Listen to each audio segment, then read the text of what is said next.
Hi everyone, welcome back to my YouTube channel guys. So hope you all are doing well and आप लोगों की preparation बहुत अच्छी चल रही होगी। सो काफ़ी बच्चों के क्वेश्चंस थे कि दी मॉक टेस्ट कहाँ से करें और कौन कौन सा मॉक टेस्ट सोर्स हम मतलब कि ले सकते हैं और आप कौन सा यूज़ कर रहे हो। तो बहुत सारी क्वेरीज आई थी मेरे पास में मॉक टेस्ट के ऊपर, तो मैंने सोचा चलो फाइनली एक वीडियो बनाते हैं स्पेशली मॉक टेस्ट पे कि जो बिगनर्स हैं उनको कौन कौन सा मॉक टेस्ट जान लेना चाहिए और जो ऑलरेडी एस्पिरेंट हैं जो पिछले साल एग्ज़ाम दे चुके हैं अब उनको कहाँ शिफ्ट करना चाहिए। तो चलिए वीडियो स्टार्ट करते हैं। अगर आप बिगनर हैं तो मैं आप लोगों को सजेस्ट करूँगी कि आप लोग स्विच करो टेक्स्ट बुक की तरफ और प्रैक्टिस मॉक की तरफ अगर आप बिगनर हो, क्योंकि मैंने जितने भी एग्ज़ाम दिए हैं उसमें मैंने यही एनालाइज करा है कि जो इनका लेवल है टेक्स्ट बुक का और प्रैक्टिस मॉक का वो बिल्कुल स्टार्टिंग से स्टार्ट हो रहा है। तो अगर आप बिगनर हो, जैसे आप पहला मॉक दोगे टेक्स्ट बुक का, तो आप लोग को आपको थोड़ा समझ में आएगा कि इस तरीके का पैटर्न होता है, थोड़ा आसान पैटर्न आपको उधर दिखेगा अगर आपकी प्रिपरेशन थोड़ी भी ठीक है। तो अगर आप बिगनर हो तो आप टेक्स्ट बुक पे जाओ, उसका एक पहला मॉक दो, फिर आप देखो कि आपकी कहाँ गलती हैं, कहाँ आपको अच्छे से वर्क करना चाहिए। फिर उसके बाद में आप एक बार प्रैक्टिस मॉक का दो मॉक टेस्ट। बहुत ज़रूरी है। मैं कोई प्रमोशन नहीं कर रही हूँ, मेरे पास में कोई प्रमोशन का सोर्स नहीं है इस चीज़ के अंदर, बट मैं एक जेन्युइन आप लोगों को एडवाइस कर रही हूँ। अगर आप लोगों को लगे कि हाँ एक बार हम ये ट्राई कर सकते हैं तो यू शुड गो। और मैं ऐसा नहीं है कि एक वीडियो में सबका प्रमोशन कर दूँगी, तो मैं सभी मॉक टेस्ट की बात कर रही हूँ।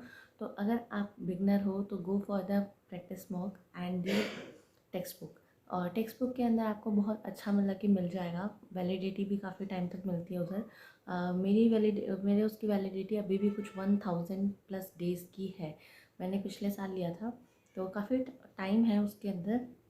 अगर आप बिगनर हो तो go for the text book and practice mock पे भी दो, मतलब कि छोटी छोटी क्विजेस आती हैं उनको दो, तो आपको एक एग्ज़ाम का पैटर्न पता चलेगा।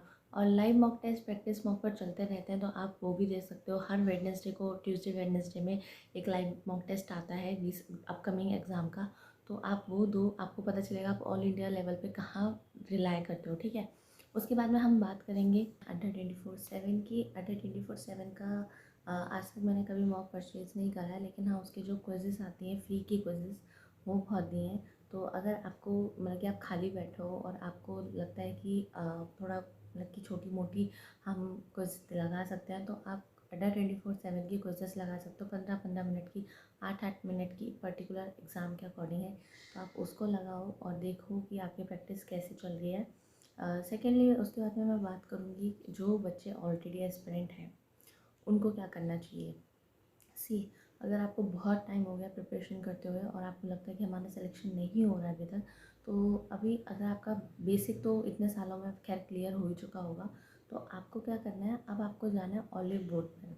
ऑलिव बोर्ड का लेवल थोड़ा हाई है और गाइडली का भी थोड़ा हाई है, तो इन दोनों पे आप लोग स्विच कर जाओ अगर अभी तक आप लोगों ने नहीं करा है। तो ये बहुत ज़्यादा इम्पोर्टेंट है, क्योंकि 2023 का जो मैंने सुना और जो देखा, 2023 में जितने भी एग्ज़ाम्स आए उसका लेवल कहीं ना कहीं गाइडली के पैटर्न से बहुत मैच करता था, क्योंकि जो डीआई के क्वेश्चंस थे वो बहुत ज़्यादा लेंदी थे और 45 मिनट्स के अंदर मुझे नहीं लगता कि कोई भी बच्चा उन क्वेश्चंस को कर पाता। ऑलमोस्ट करे हैं बच्चों ने जो काफ़ी टाइम से प्रिपेयर करते आ रहे हैं और बहुत जल्दी समझ गए कि हमें गाइडली को परस्यू करना है। तो दिस इज़ द थिंग कि आप गाइडली के ऊपर जाओ अगर आप लोगों को एग्जैक्टली एग्ज़ाम पैटर्न पे जाना है और आप लोगों की प्रिपरेशन थोड़ी लो मतलब कि इजी लेवल से मॉडरेट लेवल पर है, तो you should go for the गाइडली और ऑलिव बोर्ड। तो यही है कुछ। और उसके बाद में स्मार्ट कीड़ा का भी काफ़ी वो चल रहा है, और अगर आप स्मार्ट कीड़ा को परस्यू करते हो तो मुझे उसका कुछ ज़्यादा आइडिया ही नहीं है, बट हाँ मैंने छोटे मोटे टॉपिक्स वहाँ से कंप्लीट करे हैं, लाइक जो मैंने कंप्लीट कर लिए थे फिर मैंने स्मार्ट कीड़ा पे जाके उन क्वेश्चंस की प्रैक्टिस करी थी, तो काफ़ी सारी कम से कम 15-20 8-8 मिनट की वहाँ पे क्विजेस थी वो मैंने करी एंड उसके अंदर एक्सप्लेनेशन अच्छी दे रखी थी। मैंने कभी उसको मतलब परचेज़ नहीं करा उसके मॉक टेस्ट को। तो अगर आप लोगों ने ले रखा है तो मुझे लिंक मतलब कि लाइक कमेंट में बताना कि स्मार्ट कीड़ा सच में लाइक मॉक लेना उसका वर्थ इट है कि नहीं है, क्योंकि क्विजेस मैंने दी थी तो क्विजेस तो मुझे ठीक लगी थी, मैंने अब तक परचेज़ नहीं करा। और मैंने क्या परचेज़ करा उसका मैं बता देती हूँ। मैंने अभी रिसेंटली गाइडली का परचेज़ करा है 1 ईयर की वैलिडिटी के साथ में, और उसके अंदर मैंने टेक्स्ट बुक का सॉरी गाइडली के अंदर मैंने टेस्ट जो मॉक टेस्ट है उनका भी सब्सक्रिप्शन ले लिया था, तो मुझे अराउंड कुछ वो 1200 का कुछ का पड़ा था 1 ईयर की वैलिडिटी के साथ में। और उसके अंदर ना आपको exam wise exam wise topic wise सब क्वेश्चंस दे रखे हैं। और उसके अंदर सबसे बेस्ट चीज़ ये लगी मुझे कि आपको पीडीएफ के फॉर्म में भी है। अगर आपको पहले टेस्ट देना, क्योंकि क्या होता है कि हमें टॉपिक पता है, हमने वो कॉन्सेप्ट कर रखा है, तो हम क्या करेंगे, हम पीडीएफ का क्या करेंगे, राइट।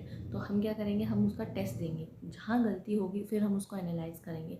तो this is the thing which I मतलब मुझे लगा कि बहुत अच्छी चीज़ है गाइडली के अंदर। तो ये चीज़ मेरे को सबसे बेस्ट लगी है गाइडली की। गाइडली के अंदर ये चीज़ें बेस्ट रही हैं कि अगर आपका टॉपिक क्लियर है और आपको लगता है कि आपको अब सिर्फ टेस्ट देना और देखना है कि कहाँ मिस्टेक करते हो, तो आप गाइडली में जाके टेस्ट दो।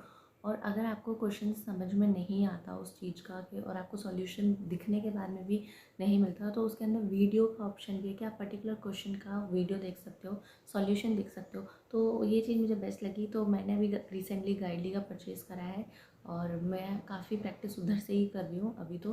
क्योंकि बट हाँ, मुझे ना गाइडली के अंदर ये चीज़ लगी कि ना जो मतलब कि डे वाइज टॉपिक आ रहे हैं ना, वो बहुत टाइम के बाद में आ रहे हैं। कि कभी मतलब कि लास्ट जो पीडीएफ आई थी आईबीपीएस क्लर्क की 2024 की, वो आई थी अराउंड 3 मार्च को, मेरे को याद नहीं एग्जैक्टली। फिर वो 10 दिन का गैप लेके डे सेकेंड की आ रही है।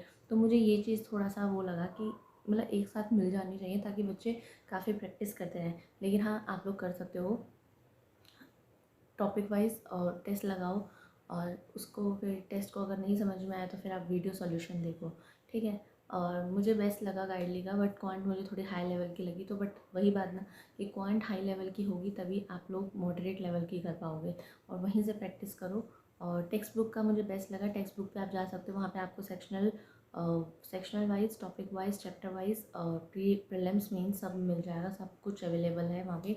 सो this is all about this video guys. मेरे पास में बहुत बच्चों के क्वेश्चन आए थे, तो मुझे ये चीज़ ज़रूर सॉल्व करनी थी। तो थैंक यू सो मच, मिलते हैं हम अगली वीडियो में, बाय।